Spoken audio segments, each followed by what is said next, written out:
আপনার ওজন আগের চেয়ে প্রায় 8-10 কেজি বেশি না? হঠাৎ করে যখন আমাদের শরীরের ওজন বাড়ে তখন আমাদের কোমরের নিচের অংশে বিশেষ করে L4, L5, S1 এই ভার্টিব্রা গুলোতে অতিরিক্ত চাপ পড়ে। কারণ হচ্ছে আমাদের এই যে বডি ওয়েট এবং গ্র্যাভিটি পাস করে হচ্ছে এই L4, L5 এবং S1 দিয়ে। একটা ব্যাপার হচ্ছে আমাদের যখন ওজন বাড়ে তখন দেখা যাচ্ছে যে আমাদের পেট বড় হয়, পেট বড় হলে এটা সামনের দিকে চলে যায়। তখন এই পিছনে যে মেরুদণ্ডের হাড় আছে বা স্পাইন আছে, এটার যে নর্মাল যে কার্ভেচার থাকে, এই কার্ভেচারটা যতটুকু থাকার দরকার তার চেয়ে বেশি হয়ে যায়, মানে ভিতরের দিকে ঢুকে যায়। তখন সেন্ট্রাল যে গ্র্যাভিটি পয়েন্ট আছে এটাও সামনে সরে যায়।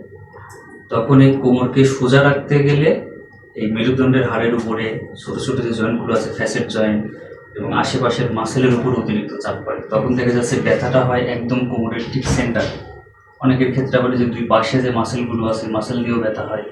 অনেকের যে গ্লুটসের একটু উপরে আপনার যেরকম ব্যথা, এই ব্যথা বাড়ে হচ্ছে আপনি দীর্ঘক্ষণ যদি বসে থাকেন, দীর্ঘক্ষণ যদি দাঁড়ায় থাকেন, আর বসা থেকে উঠতে গেলে এই ব্যথাটা বেশি হয়। সেজন্য কোমর ব্যথায় এই ফিজিওথেরাপি, এক্সারসাইজ বা ওষুধ যেটাই ওয়েট কন্ট্রোল না করা পর্যন্ত আসলে ইমপ্রুভমেন্ট অত বেশি হবে না।